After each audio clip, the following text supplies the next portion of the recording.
और देश के दुश्मनों के लिए एक तरह से उनके घर में घुसकर काल की तरह जिस प्रकार से शासन की साख बनाई, ये हम सब के लिए सौभाग्य की बात है।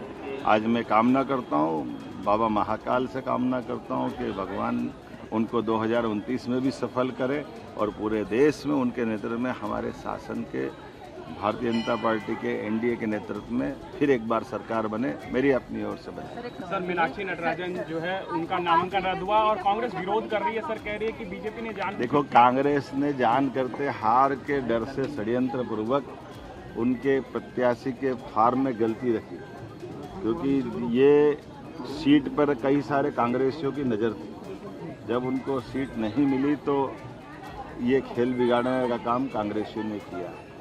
कितनी छोटी बात है, कोई पंच सरपंच का भी फार्म भरता है तो क्या उसके आपराधिक रिकॉर्ड की जानकारी नहीं देना चाहिए?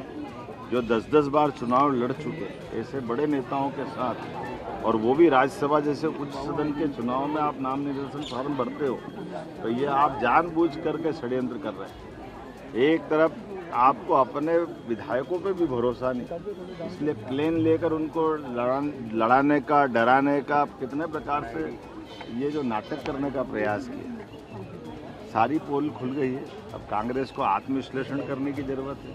भारतीय जनता पार्टी के लिए सौभाग्य की बात है, हमने बीते लोकसभा चुनाव में कमलनाथ जी की सीट जीत करके एक नया रिकॉर्ड बनाया था कि हमारे पास आज की दिशा में 29 की 29 लोकसभा सीटें, हमारे आलोक शर्मा जी सहित सारी सीटें हम जीत करके प्रचंड बहुमत से आए थे। और तत्पश्चात उसी समय वैसे तो एक रिकॉर्ड बना था इंदौर का, जब मैंने कहा था कि जिस नगर का जिलाध्यक्ष हो, अगर वहाँ लोकसभा का वो प्रत्याशी नहीं लड़ा पाए तो ये उनको विचार का विषय होना चाहिए।